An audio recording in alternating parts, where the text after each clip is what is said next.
Hey everyone! In last week's video, I talked about building your customer retention strategy as one of the best ways to grow your business during a pandemic or a recession period for that matter.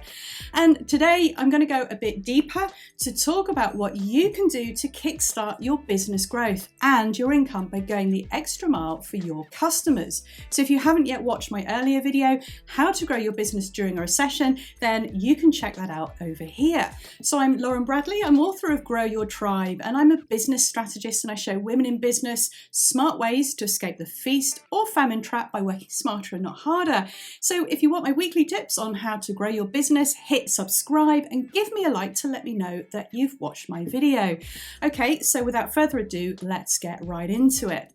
So what does going the extra mile actually mean for your customers? Well, it's basically going above and beyond what you're promising to do for them, and it's working in a way where you're striving to exceed their expectations. And many customers nowadays are looking for far more than just a great product or a bargain. And the level of care and customer service is becoming one of the core parts of their decision-making process. And as I say in many of my videos, happy customers are ones that will return, they'll reinvest, and they'll refer your business onto others. And it doesn't matter what type of business you operate, you can easily scale and skyrocket your business growth by going the extra mile for them. And if you improve how you onboard after the sale is made and build deeper connections with them, then you'll have a much higher chance of retaining your customers for the long term, and you'll get those referrals from them. And it goes without saying, you'll increase their level of satisfaction in your offerings. Now, I'm going to touch briefly on some of the ways that you can go the extra mile here. And there are so many things that you can do. So I'm just going to share with you some of my own favorites. Okay, so firstly, if you're going to go the extra mile, then be as consistent as you can be. And what that means is build a workflow so that you start to handle your most common customer queries and problems in the same way each time. And if you have a team, then make sure everybody knows the same process that they should be following so that your business is delivering a smooth and consistent service. And if you do this well, it's going to make your customers feel reassured, and it's going to clearly set expectations. So make sure you and your team, if you have one, are all on the same page and that everyone knows how to handle any potential problems that might crop up. And it's also really important to build good relationships with your customers and get to know them well.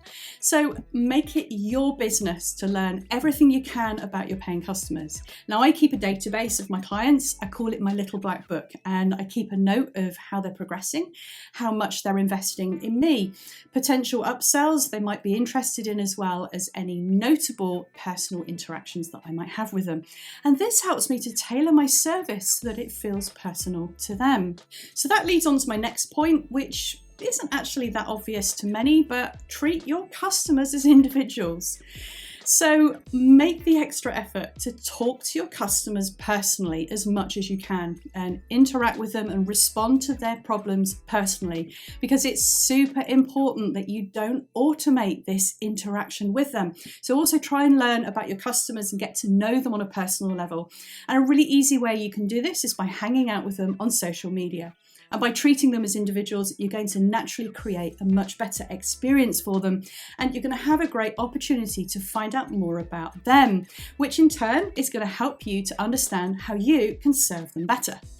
And then put your paying customers first. And this one's really important. And that means when you make any changes in your products or your internal processes, then think in advance of how the change will be received by them and how it might impact them. So make sure any major changes you make are always in their best interests. Okay, another great way of going the extra mile is to respond to your customers and deliver a faster service than you've committed to. And this will really help improve their experience, and your customers will naturally start to refer you to others. So if you're a product-based business, explore other shipping options to see if you can find something that's a little quicker. And another great way of expediting the delivery process is to use a real-time chat messenger on your website, because you'll know the moment someone's trying to reach out to you, and you can start building that connection with them right from the outset. And respond to them right away, even if you don't have an answer there and then, because you can just say something like, "Leave this with me, I'll check and I'll come back to you." So Just to be clear, chat messengers won't expedite your delivery times, but my point here is that your ability to respond quickly will increase your chances of securing an order, which then you can deliver at lightning speed. And if you're a business offering digital products or coaching, then think about what you can do to expedite your inquiry, sign up, payment, and onboarding processes. And lastly, win people over by asking for feedback from your customers.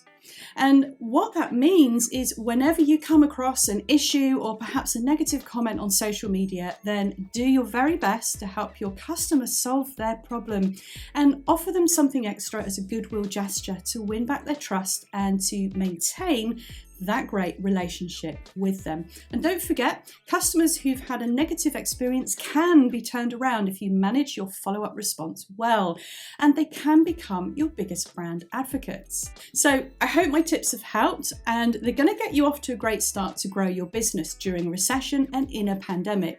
And the great news is these are really simple things that you can put in place and see the difference in your business pretty much right away.